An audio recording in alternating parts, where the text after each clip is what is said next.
The poem that is in my, the poem of mine that is going to be in this anthology is titled Ode por el amor imprevisto, and it's a love poem, but it's also kind of in a way a love poem to Lorca, especially his Romance Sonambulo and his poem Gacela por el amor imprevisto. You, born beneath fire's flickering sign, sigil, spring's star-spangled, sky I would gather in wordless dark, all colors blur, becoming alchemical, clear. Every one of the 10,000 sparks of you, light I would cup, drink as you kindle, as you catch. When I split the piece of wood, when I picked up the stone, luminous, you were there. I have huddled like a vagrant beside the burning trash can, shelter of the alphabet. 26 figures of fire harbor for the world gone cold as my bare hands. Throughout these candled hours, moment by angel-attended moment, this rosary bead by bead of days away from, nights without, tú, hermoso, que te quiero, hermoso, verde viento, verdes ramas, bajo la luna gitana, beneath a tejano full moon, in this Nepantla, shimmering fermata, late South Texan night. Esta noche, if every word in the world rhymes, can you hear the babble of my breathing? Take flint from that fallen star to this tinderbox, more fragile than fruit, more breakable than glass played by ivory keys, your teeth, my heart. This next poem is, and there are some images that recur in my poems because they haunt me, so I keep using them, maybe to find the right place for them.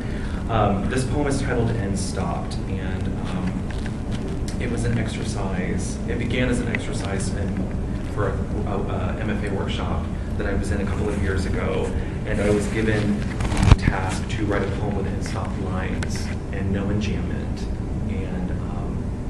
and writing complete sentences, which I normally don't do. So, and then it kind of turned into something else. And the story that is in this poem is factual too. It really did happen in Kingsville, where I grew up and stopped. If there's an angel in every angle, there's a devil in this detail. Death has a body in the wild horse desert. Some of the old ones who born and raised and God willing will die here whisper to the young before bed that it comes as a beautiful woman in a rustling of skirts or wings like Our Lady of Guadalupe to Juan Diego and the smell of a red rose unfolding after. But when there are as many Tejano stations on the radio as there are ways to die, what should you believe? Wages of life, water, and failing that, money, and failing that, lotto tickets, and failing luck, food stamps, and failing charity, however fully unleavened bread fills the mouth. Among all the imaginable and unimaginable ways it comes beneath the sun's implacable eye, utterly indifferent to whose bones it bleaches.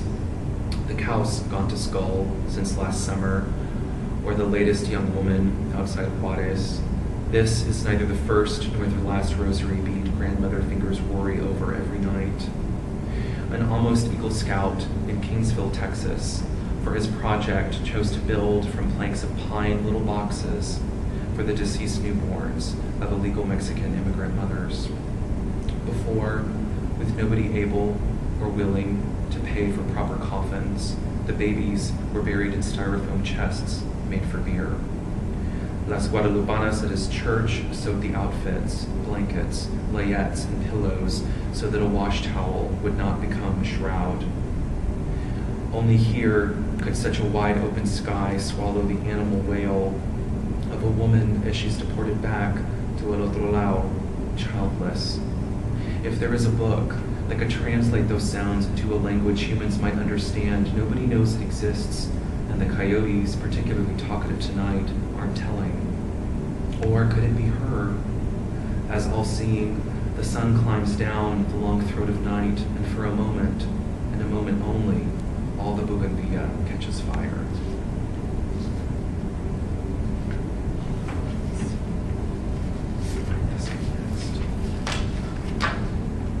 This poem is titled, With the Dog Star as My Witness.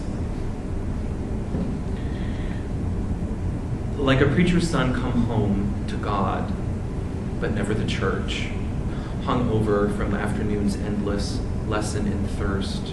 I do not know where am I going or how this late July. Below the eye of Sirius rabid and bright, this low-lying fog, a labyrinth, and unanswerable questions bedim the supernal light indwelling ground. I pray you find me by the strung-out neon corner of Babcock and Prue, where the carne asada smells especially spicy tonight. Since skies enamel lids slammed shut, I've hoped to happen upon an angel, unawares, prodigal or pilgrim, saint or sinner, to ask, is body the shape of soul? Is soul the shape of body? When, doubting, he touched to see, looking for the exact location of the soul's shining kingdom of heaven behind spear-split skin, did Thomas find the Aleph? Did Mary feel any pain when from her gut she pushed gold, the crown of Godhead out? Judas kissed Jesus. Did Christ kiss him back?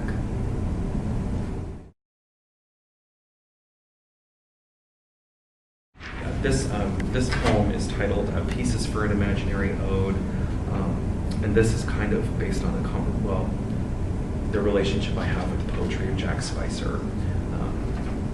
And it's also kind of in a way a love poem, or a love-lorn poem, I guess you could say. Pieces for an Imaginary Ode. Dear Miguelito, I already know what you're going to say. Whether or not the seemingly wayward way the Polyphemus wends toward the unseen moon, behind a cloud-locked sky of scumbled clouds, bears any resemblance to my mode of inquiry. In the clean heartbreak of spring, the angle of reflection does not equal the angle of incidence when the surface in question is none other than that nettlesome otherwhere formerly called El Corazon. Lately, I've been reading Spicer, which has made me want to ask the radio if its waves are like the breath of. How does God signify? Can syntax make manifest? That nakedness, the bare word, slip of under, wear on the ass. If radio waves undulate more slowly than light's inscrutable speed, but faster than red's lowest rung, I nearly wrote lung. Those not quite blue God steps at the margins of thought, does that say anything about creation? Or does the hair of the dead man whirl from his skull in clockwise or counter to the heart-shaped pocket watch, eternally afflicted with rigor mortis? Only God knows how long Jack Spicer's fingernails are underground with his one good eye. God must have a big eye. No, I didn't turn that dial to see everything that we have lost or forgotten. I only know I loved you once, but there will be too many. I do not know the future. Military airplanes in this poem. We shall find that, and in the erstwhile elsewhere, oh, fair copy, my bright imprimatur, before we ghost wrote the book of July, we have one tongue. Asphalt shimmering with the eddying tide, the cheap tin pail of sunset shotgunned to hell, so the stars, circa Corpus Christi. I hope that we shall find, wherein it was written how in the windswept end we knew we could not make it work, that we have one tongue. Despite love, despite everything, astral voices reach like hands through the radio's phantom lyrics again. Sex is an ache of mouth. if this was a wet dream, love is emptiness of ear, waking, why was my belly dry? Listen, I never asked for you to spelunk the sky. I only wanted to dig a hole only you could fall into. We would have wrestled until sand starred our skin. And in the distance between the remembered and the forgotten, where hell should exist, a dozen red roses sang to a nest of wasps fallen in a war with Gulf winds. Where hell should exist, there in the distance between petal and spent stinger, rival, honey, friend, I hold you there.